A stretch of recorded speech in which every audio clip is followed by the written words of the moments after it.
En este video desarrollaremos el concepto del diferencial de una función. Comencemos con la definición.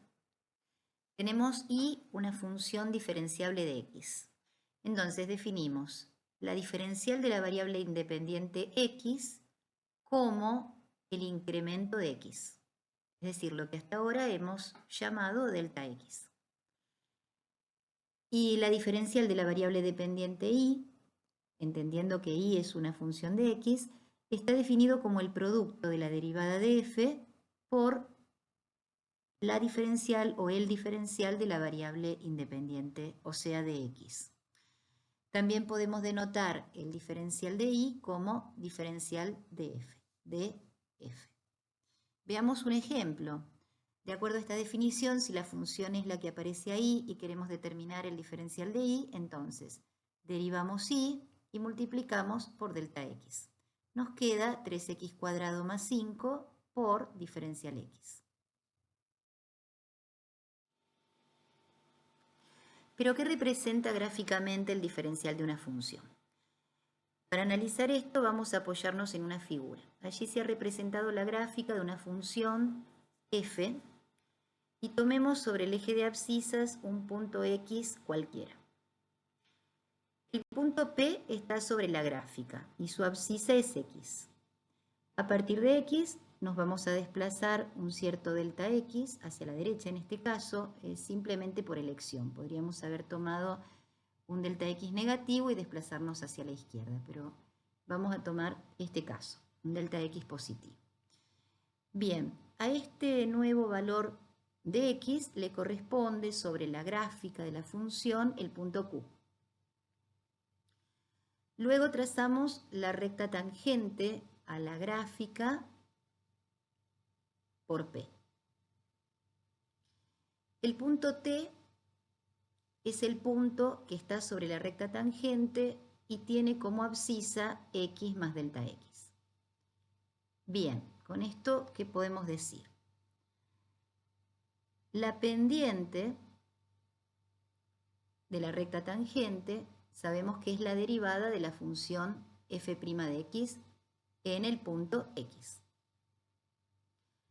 Pero por otra parte, por definición dependiente de una recta, la pendiente es el cociente entre la elevación y el desplazamiento.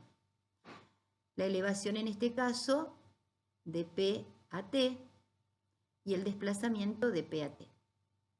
Pero si volvemos a la figura, el desplazamiento desde P hasta T, el desplazamiento horizontal, ¿se entiende?, es delta x. Y la elevación desde el punto P a T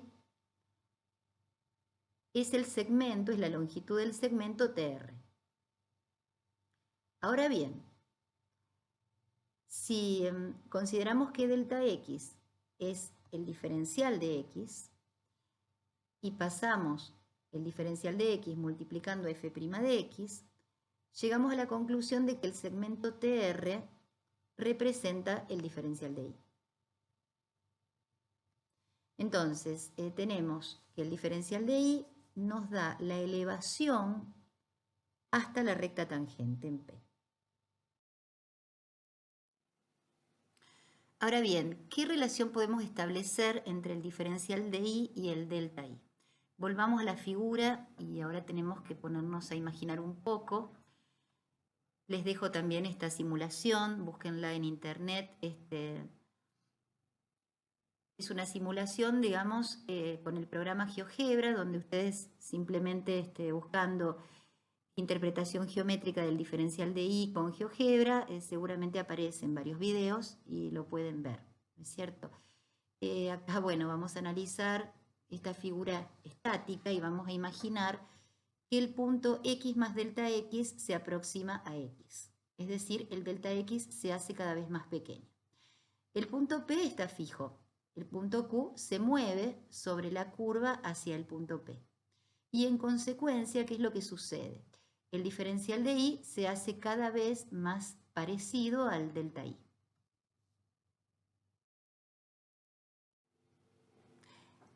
Luego de ver la simulación, ustedes seguramente estarán de acuerdo conmigo en que si delta x tiende a 0, es decir, tomamos delta x suficientemente próximos a 0, entonces el diferencial de y se aproxima cada vez más al delta y. En otras palabras, si tomamos incrementos de la variable independiente pequeños, entonces el diferencial de y es una buena aproximación del delta y. El delta y, recordemos, es el cambio real. El cambio real que ocurre en la función cuando x se mueve de x al punto x más delta x. Bien, entonces diremos que el diferencial de y representa el cambio aproximado en la función cuando x se incrementa en delta x. Si desarrollamos un poco esta aproximación, tendremos las expresiones que aparecen más abajo, que son equivalentes. F en x más delta x menos f de x es la expresión de delta y resulta aproximadamente igual al producto de la derivada evaluada en x por el incremento delta x, o diferencial de x, podríamos decir también de igual manera. Esto ocurre siempre y cuando, o esto es válido siempre y cuando delta x o diferencial de x, repito, sea suficientemente próximo a 0, ¿no es cierto? Equivalentemente, si pasamos f de x al lado derecho, tenemos la expresión que aparece más abajo. Una cuestión muy importante es la siguiente, o sea, según la notación de Leibniz, hasta este momento nosotros escribíamos que la derivada podía ser escrita como dy sobre dx, y que esta notación solo significaba la derivada de y con respecto a x. A partir de ahora, como ya sabemos que diferencial de x y diferencial de y tienen sentido en sí mismos, o sea, son expresiones que han sido definidas, y además hemos visto que dy sobre dx nos da efectivamente igual a la derivada, lo hemos visto en la interpretación geométrica del diferencial, entonces podemos entender esta notación como un cociente de diferenciales. O sea, la derivada es un cociente de diferenciales. De manera tal que podemos pasar, si queremos, depende de la situación, ¿no es cierto?, el diferencial de x multiplicando y obtener la expresión equivalente que aparece a la derecha. Yendo al libro, la primera expresión que aparece es la que estábamos comentando hace un momento, y luego lo que se plantea es que si reemplazamos la x por a y delta x por h, tenemos la expresión 1 que aparece ahí abajo. Esa aproximación nuevamente válida cuando h, que es delta x, ¿no es cierto?, es suficientemente pequeña. Bueno, acá podemos pensar en que esta expresión es útil cuando el valor a está fijo, o sea, fijamos el x en un valor a y vamos cambiando el h. En ese caso vemos que la expresión que aparece en el lado derecho es una función lineal de h.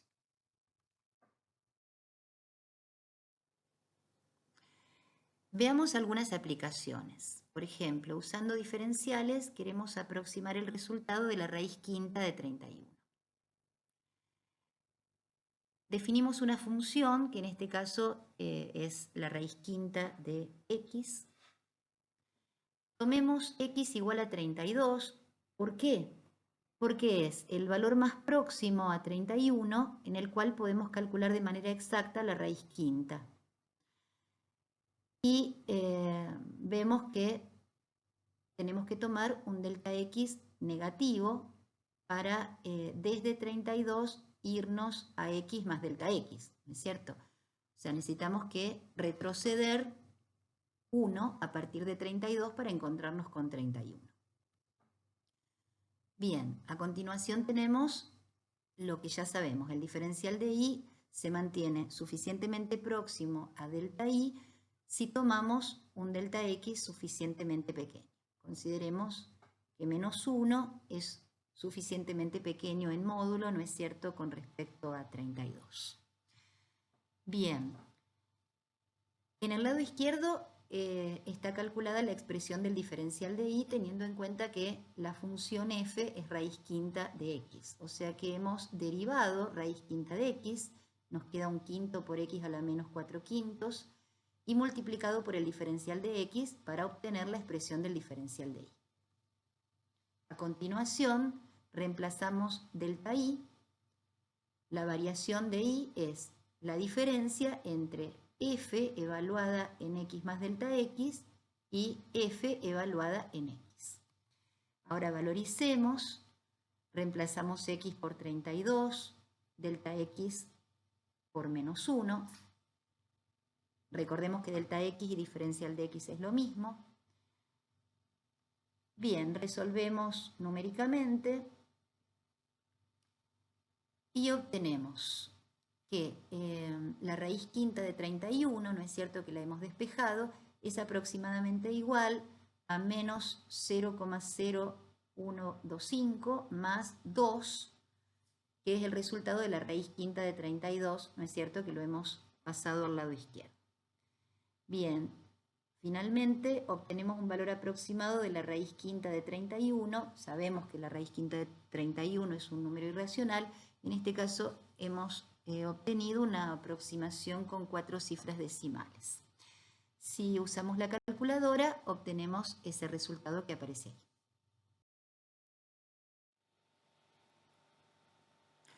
Otra aplicación aparece en la sección 14.1, el ejercicio 29.